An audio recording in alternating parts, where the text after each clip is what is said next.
All right, welcome to Capsaicin Conversations with Friends, the show with hot questions and even hotter wings. I'm here with Derrick Rohr. We're gonna eat some wings. Are you ready? Do you have any anticipatory thoughts before we get started? That word is way too big for me, Leah. You know me. Okay. Well, let's Just a little guy. Yes, this is the first one. Cheers. Classic hot sauce. Which you've lived in, well, not which, but you've lived in Kirksville for a while, for 20 years, right? 21? I came in 1999. So 21. 21. What is a place that you've missed? You've obviously seen a lot of changes, like businesses coming in and out. What is a place that you miss besides State Group? And what is a place that people should go in Kirksville that they don't go to? Two-parter. Right off the top, huh? When I came with my parents for a visit day to Truman, we asked where we should go to lunch, and they pointed us to ailerons. I think aileron is some sort of aviation term.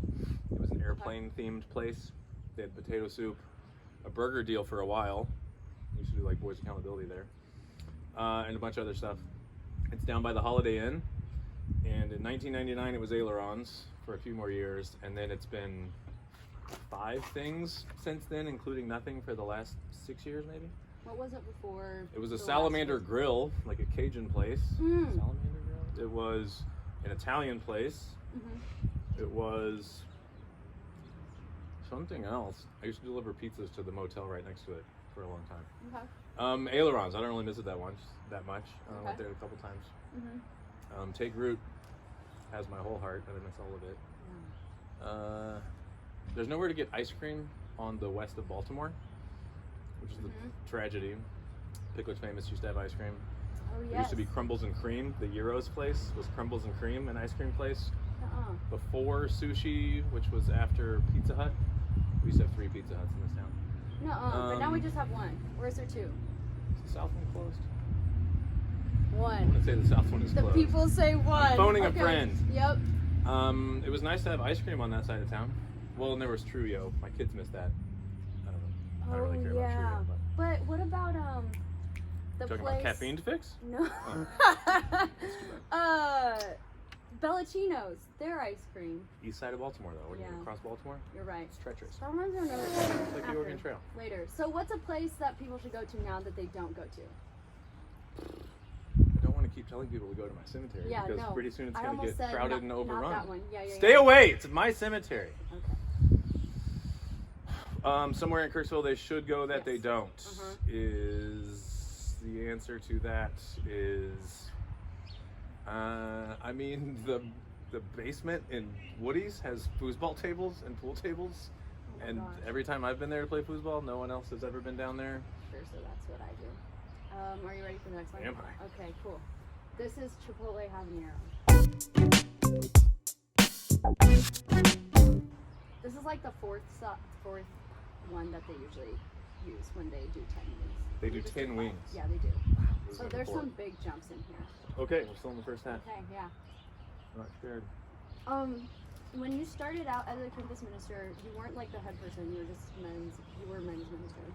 Like 7 layers below. Okay.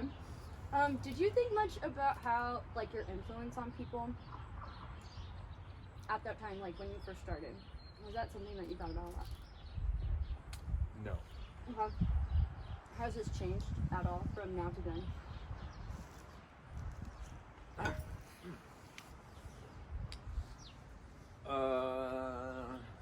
Yeah. Okay. In that it's not no thought now. Okay. I mean, in 2004, I was 23 years old. Such a young. I'm not even much older than that. Yeah, I was. But just, I hear that. I was a brother, a slightly big brother, a literal big brother for a while. My little brother was here. Okay. So I played a lot of football. Had boxing nights. Really? Yeah. What? You know, like played a lot of intramurals back then. Okay. I preached, I discipled, I did that. But I don't know. I didn't think in When did that start to change? I mean, I still don't, compared to the way that some people talk about discipleship or ministry or just teaching and learning in general, I guess. I think much more in participatory, co-learning mutuality than I do here's the expert to pour into you, the novice or whatever. So even still, I'm influenced by students. I learn from them. I know that they also, that goes the other way. But I guess it's a little more inescapable now. I'm 40 years old in March. So I don't, I mean, the influence is there, but it just seems way more important to me to think about what I'm supposed to be doing to try to understand my own life and live that as best I can. And that involves other people, obviously, so they're a part of that. But if I do that, then people will be influenced in whatever ways. And the ways I fail at doing that, they're influenced by that as well. But it's just always felt backwards to me. To think, for me, to think too much about. And that sounds right. Influence. Yeah. I guess, like, when I like, coming from the angle of, like, teaching, I think I did think about that, especially with younger students, but coming here, I didn't think about that so much at first. But I think it's something that I've become more aware of. I don't know. Maybe you've advanced far beyond me in your 1.5 years of campus ministry. That's very possible. No. I thought about this 2 days ago. Okay. I was yelling at Jude because he's doing something and not adequately taking into consideration his freshly 5-year-old brother. Jude, you have to think about, what does this mean for Max? How are you influencing him? Whatever. And like, as I'm screaming these words, I remember when I was a kid, and when my mom or whoever would be telling me, like, well, maybe that would be fine for you to do, but you have to think about your little cousins and your little siblings. What? If it's fine for me to do, then why would I have to think about that? So it's probably still just a blind spot for me. Okay. Other people are a blind spot. I've never thought about other people that much. Makes sense. I want to continue with the question, though. I don't think you need a break, but we're going to keep on going. You recently spoke, and you do quite often, as you've said, talk about death, and you're more comfortable with it than I think most people. And so, was that always the case? And if not, like, what, I don't know, got you there? Are you thinking about it more, like, recently? Yeah, so Tab's mom, the 1-year anniversary of her death was in September. She lived with us. That's like a very close to the heart one. So that makes it harder to escape. 5 years ago, Tab's dad, my grandma, my grandpa, all within like a couple of months stretch, all passed away, and they were my grandparents were older. Tab's dad was not all that old. So there was kind of a concentrated period right there where it hit and just forced me to think about it, confront it more than I had before. But probably also before that, I was more prone than some people to look backwards, to view life through the lens of death. Well, I don't know, because it's there, it's coming. I don't know. So even like when you were younger, like teen, college, you were like, I mean, sure. Were you ever afraid of it? So. Yeah, I think so. Yeah, like I remember as a little kid, just went to funerals for like great grandparents, and went to some funerals, and I was always like just pretty fascinated, especially the body, because it's all open casket funerals. I don't know. It feels to me like a kind of a healthy fascination. Like there's a simultaneous I don't think there's terror at the prospect of holy crap, that's what happens, and you're just dead. You are no more. Alongside like, can't be all bad, right? Like if death is all bad, then life must be all bad, and life doesn't feel all bad. So I need to get more comfortable with figuring out how these things fit together, and I don't know, simplistic versions either way of like, well, don't think about that too much, kid, because heaven, God's got you. Okay, doesn't he have me now, and shouldn't I think about life? And the other, we're like, what are you so worried about? It's just over, and it's over, and it's just a biological thing. And Yeah. what could matter? Again, it doesn't seem like how life works. I don't know. I think I've always been a little more interested in thinking about death than some people are, apparently. I was struggling to find a word to describe it. I don't think I still have it. I have a death interest. No, intrigued. Okay, that works. Not so averse as to try to ignore always. I don't know. But that's why I settle on open-handedness. Yeah. Most people want to. Sure. Yeah. Well, and like just taking seriously, like as a disciple of Jesus' whole thing was like his death was there baked into his life from the beginning, and it's there every week like, in communion. Yeah. The whole point of it. It's just at the lake for a baptism, and that's our life as Christians. It's death and life. So I feel like there's a lot more room to grow into taking death more seriously before I'm too worried about. That's a Truman kid. Never mind. Okay. Yeah. Okay. Yeah. You ready for the next one? I think so.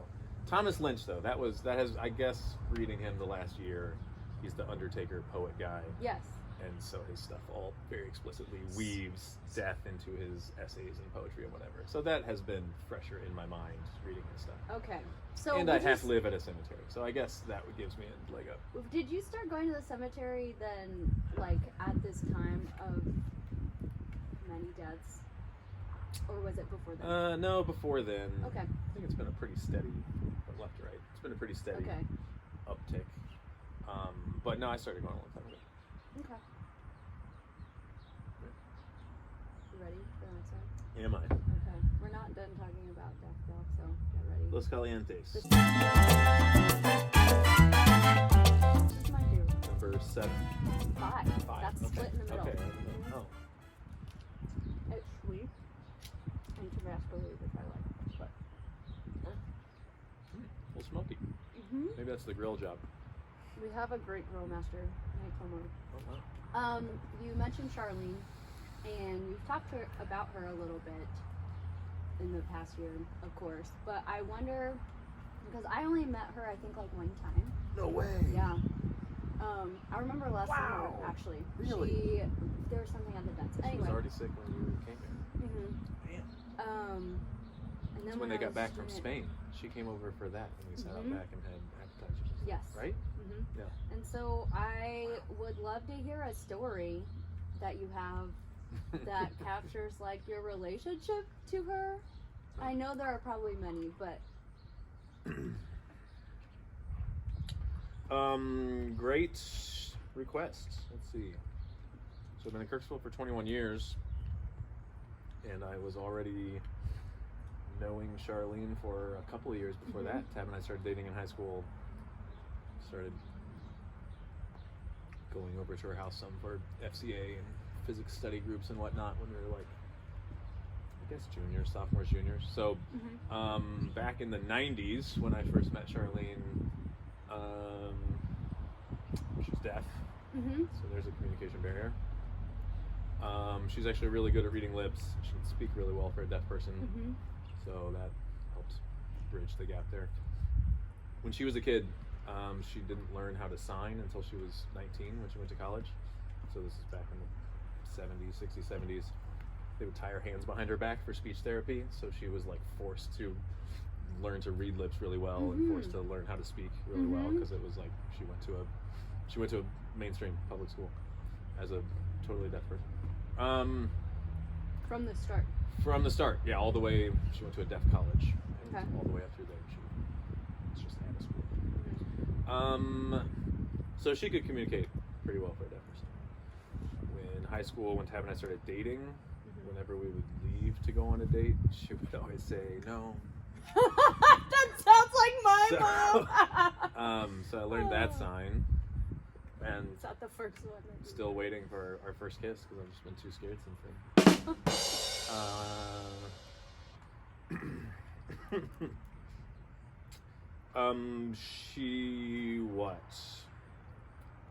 what I think about from, especially back then, she would go on a lot of trips for church trips, or she'd do like women's retreats, or her and David just like traveled for different stuff.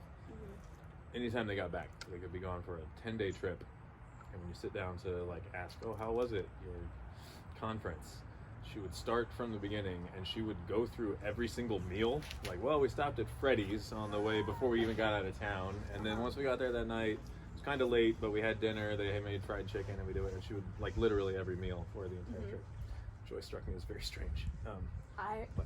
You would do it, yeah. You, for her life in our house. One that we talk about all the time is Jude was pretty small when she moved in after Tab's dad died. And there for a while, like before Jude was in school, or he did like half-day preschool for a little while, she would pick him up every day, and it'll be just the two of them at home because Max isn't born and Ellie's at real school. So they would have hours in the afternoon when Mama would pick up Jude from school, and for a good stretch of time, every day the routine was giant bowl of mac and cheese for Jude. They're both sitting on the couch. Giant bowl of mac and cheese, and watching some movie. It was like Three Ninjas for a while. They watched it every day for like months straight. But that was like tight time with Jude and Mama. It was, Is that good? Yeah, that is good. A good time. Switching gears to early life as Derrick Rohr. What are some traits or characteristics that, like, you had in childhood that are with you now? That makes sense.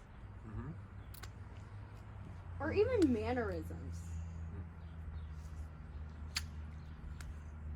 I don't know if this one counts. I'd have to check the family record from back when, but the other night at dinner, it emerged that when I drink, I jut out my jaw. Okay. I don't know if the camera's catching this. Can we get a close-up? We were just sitting at dinner, and I'm just like minding my own business, being a nice father to the family. Apparently, I jut out my jaw, which to me makes sense because maybe we'll do a poll on this one. Okay. it was. So then it proceeded to like we went around the table and critiqued how everyone in the family drinks. Tab, who's the one pointing it out, she's like, yeah, you're so ridiculous. I don't know why you do that. And then when you're mad, you do it like extra hard. It's like so drastic, and then you're gulping, and the whole thing's gone in 3 seconds. And we're like when you're mad and you're drinking something? Yeah. Okay. Which I'm sure. That's like a very particular like space. I'm mad a lot, so okay. she's well acquainted with the angry gestures. And Tab, like when we've gone through a few, she's like, I'm the one who drinks normal. And she goes, literally spilled it all down the front of her shirt, right on cue. No. It was incredible. Yeah, it was perfect. That's awesome. She was pretty normal compared to the rest of us. We determined Jude is the top, most normal. Tab. Ellie goes like this. She gets her mouth ready like 3 seconds early before the cup goes there, and it's this tiny little weird circle. So I do nothing. No, I just. Okay. The water. I choked on the water. Okay. It's my convenient cover. As a child, I was very shy. Quiet kid. Perfect kid. Didn't do anything wrong. Was terrified to do anything wrong. Straight A's. Never got in trouble. Was that from like pressure from parents, or was it like I'm the oldest, I gotta do it, or was it just mostly internal, like you? I guess all of the above. I mean, my parents were 19 when they had me, so whatever dynamics that introduces, they were like pretty strict. So I was like, I don't know, well behaved. So I just wanted to know what was expected and right, and wanted to do it. Sounds like my nephew. Your nephew? I don't know, so I guess a part of that was like I wanted to understand things and wanted to know what was right, and was not really willing to accept bullcrap answers to that nonsensical stuff. Okay. So like even though I was quiet and shy, I was very ready to argue. Maybe that has persisted. Perhaps. That's just interesting. If you're quiet and shy, like then being willing to argue. But I guess if you feel so strongly about it, then you gotta. Yeah, when the moment is right. Okay. It's like It's like you can do whatever you want. You can be wrong if you want. You can be stupid and whatever. But if you're like trying to tell me or like needing to get me to agree with you, you're like I don't know what to tell you. You're gonna have to like it's gonna have to make sense or like I don't. Because you don't tolerate anything. Well, I don't. If you're asking me to like sign off on it or agree with you, okay. Yeah. That has persisted, I would say. I mean, one of the ways I actually think about this now, because Jude has to get in trouble all the time for playing games. They're playing kickball the other day, and he totally ruined the entire game by being a stickler to a rule that contextually the situation pretty obviously to everyone else demanded like we shift what we said initially, and he's like nope. And so it literally got dark, and they ran out of time. Ellie's that reminded me of me because I got in trouble all the time as a kid for trying to help other people understand the rules and how things should go. Yeah, that persists somewhat, and I see it in Jude all the time, so it's a nice mirror to help me remember in case I forget. Yeah. Okay. And Tab is there to like, it's a talking mirror. She's there ready to point out. Okay, you ready for the next one? Oh, am I? Okay. Number 4. This is level the Hellfire Destroy 7, Program. 8. This is 8. Yes. Level 8. Hellfire We Destroy. went from 5 to 8. These are the exact ones from the show? Yes. Like the same. They change them every brands of season, things. Okay. but this is mostly from, I think they're on the 13th season. Yeah. 13 seasons? Yeah. But it's not 13, it's like their seasons. And these are from like the 12th and 13th. Okay. Okay. This is a big one. 80s fire. Bourbon Habanero Ghost. Uh-oh. Are you burninating? No. No. Okay. So, you are an avid reader, yes? Okay. You don't think so? Yeah, sure. Yeah. Okay. Yes. And you read some poetry. Sometimes. I'm curious as to when you started reading poetry.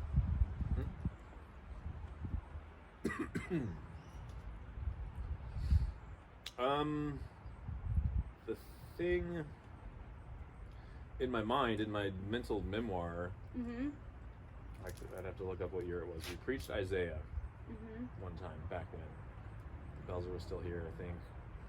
Maybe not. 2009-ish, maybe. And reading through Isaiah a whole bunch, reading through in the Message in full. I think it's like when I started doing that too, like total immersion in the book to be preached. So I like read through all of Isaiah a few times. Write it. What's that? You said write it. I had read through all of Isaiah a few times as the author of Isaiah. And some of the imagery, some of the things kept making me think of this story that I had read in high school English in this Denny's class in 10th grade. And I thought it was at William. You went to like Fort Osage. Fort Osage. Okay. Exactly, Fort Osage. My parents went to Christmas. Okay. Miss Denny was excellent. She was a great teacher. When I went to MSA, Missouri Scholars Academy. Oh yeah. Yeah, you got to like pick a teacher. Oh, it's a little spicy. I like part of it went down my heart, and so I got a nice burn it's like down a there. little on the tongue, on the lips. But there's no flavor.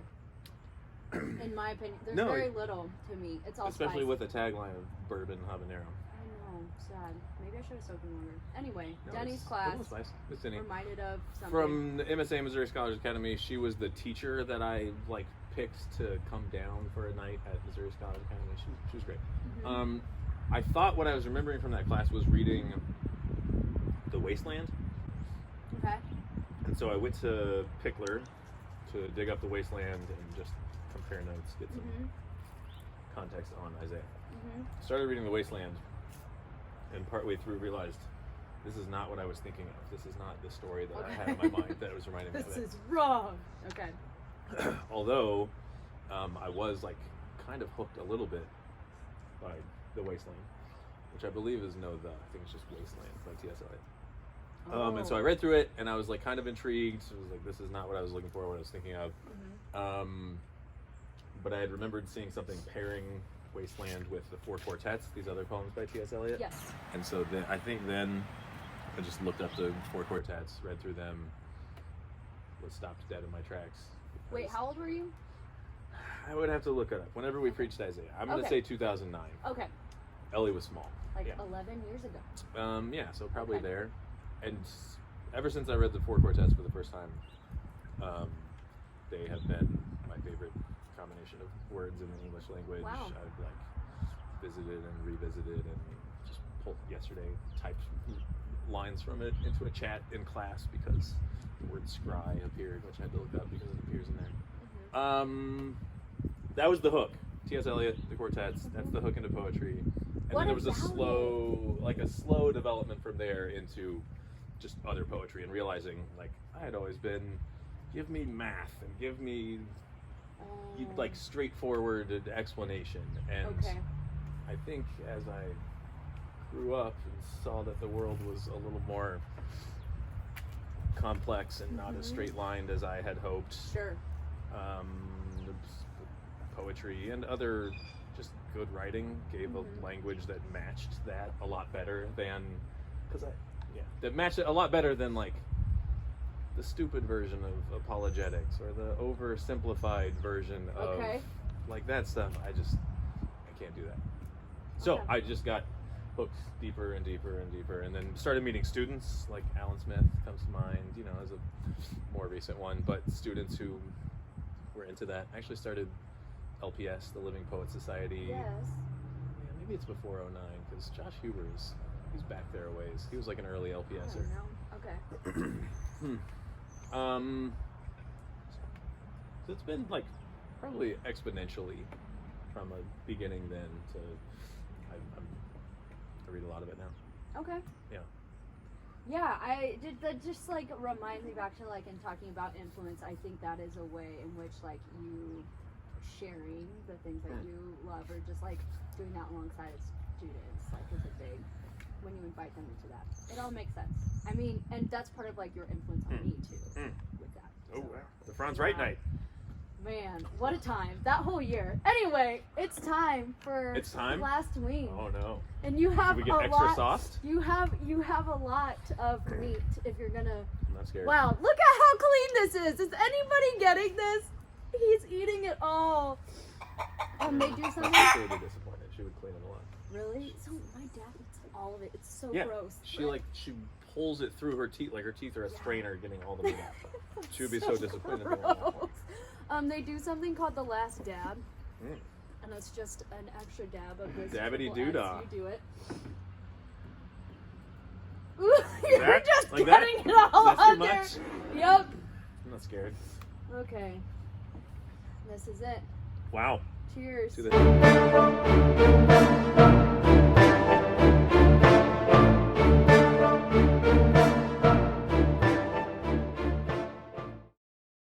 What are you doing? What? I'm trying to get some. I'm getting dabbed. Dab it up. Dab me, baby. There's so much in here. Oh yeah, but look at this. Look what Ellie did with this bag. You could punch someone in the face and destroy them. It's like Look at that falling! It's- You have to have it over the wing. dabule. Okay, I got it. Oh god. Oh, it's on the outside. Yeah, I turned it inside out. I thought he was just sticking his hand. Yeah. Pre-game. Dad! I'm gonna need more I of got to. this. I need to die. No. I need to die. Is that sauce 4 or 5? Bye. Thank you. I got to catch up to Dieker. She had a giant head start. Are you licking that? No. You really like this. Oh, I'm so into it. Okay, are you caught up? I think I'm pretty good. Yeah, I'm getting there. Okay, so we're gonna do a dab.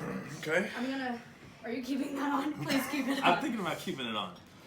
Oh no! I'm not doing that. You're great at dabbing. Okay, and I'm gonna. Yeah, dab Are it. you gonna do all three? We'll see what happens. What? I need to catch up. You're so far ahead. Okay, I'm gonna do this one. Okay. Boom. I got quite a bit of sauce. Oh, there's so much. Okay, ready for this? It's sliding. Cheers, baby. Cheers. Ready? Oh. Okay. Oh, I can smell Can it. you taste it? Oh, I hate it. Jude's PTSD. Yeah, I can smell it. I'm feeling it from the licking of the baggie. Okay. Did you lick it? Yeah. Yes. Mary made me. Okay, as she She would. did it. She definitely seems like someone who would do that. You know, Lick the baggie. I think since my face burned off 5 minutes ago, I You're don't fine feel now. anything. Oh, I don't no. feel anything! We're unequally Nothing. yoked. I'm prepared. Do you feel it? I'll get yoked tonight for both of us. I'm getting there. Of what will you get? That was a big. That was a big swallow down the throat. Okay. A lot of sauce around the big chunk going down. Yeah. Oh man, yeah. Yeah, you got it.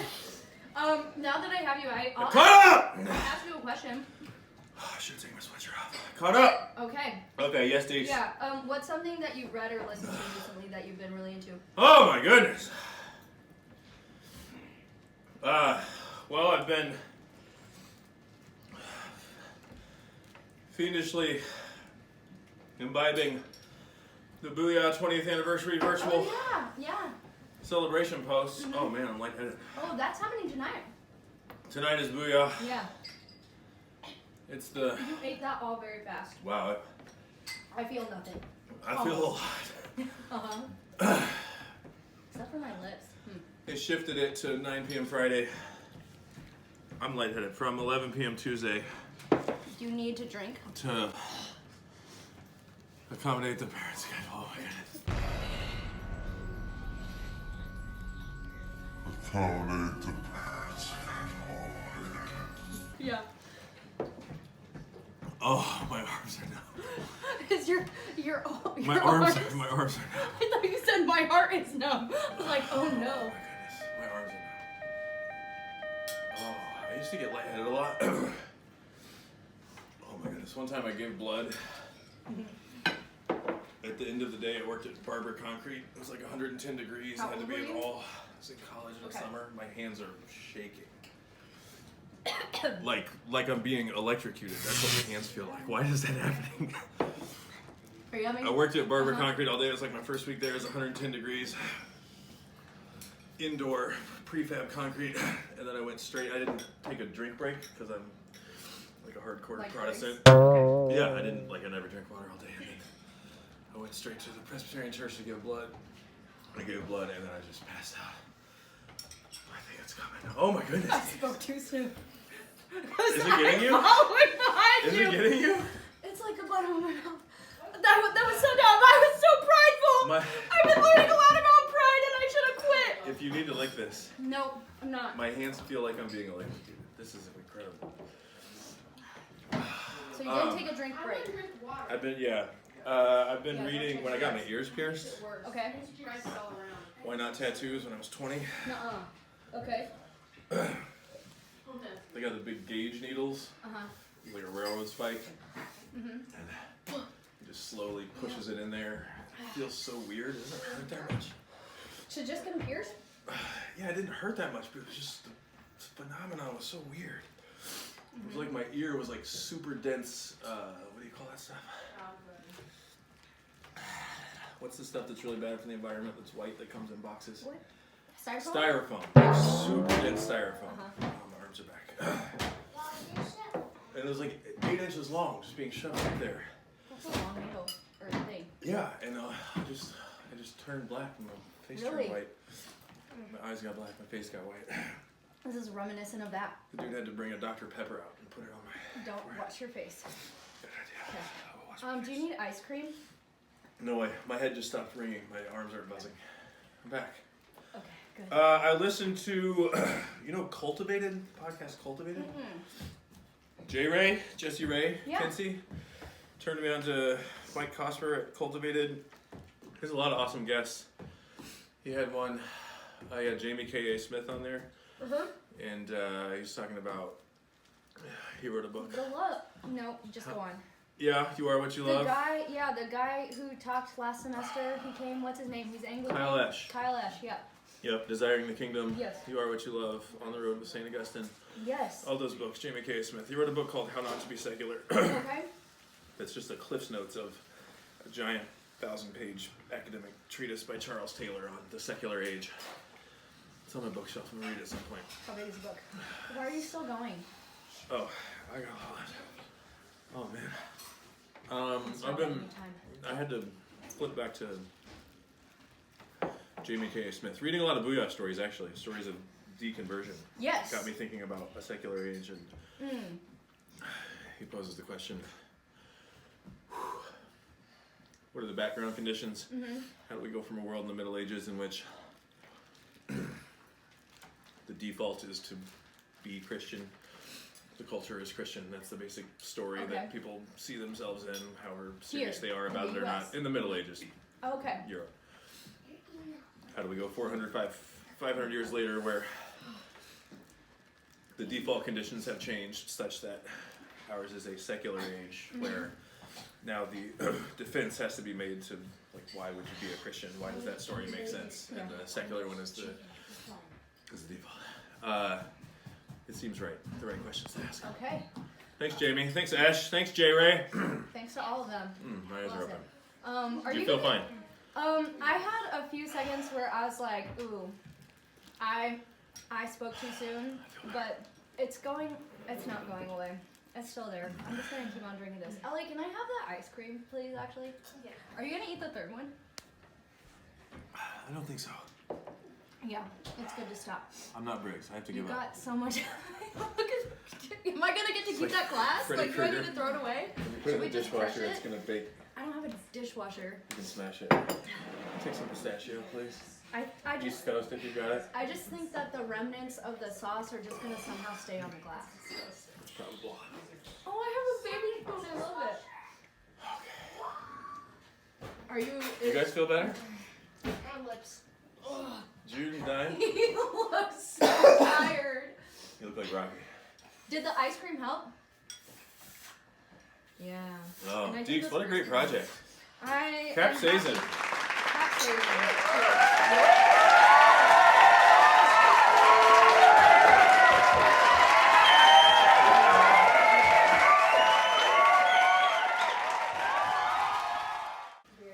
If you just put your spoon on your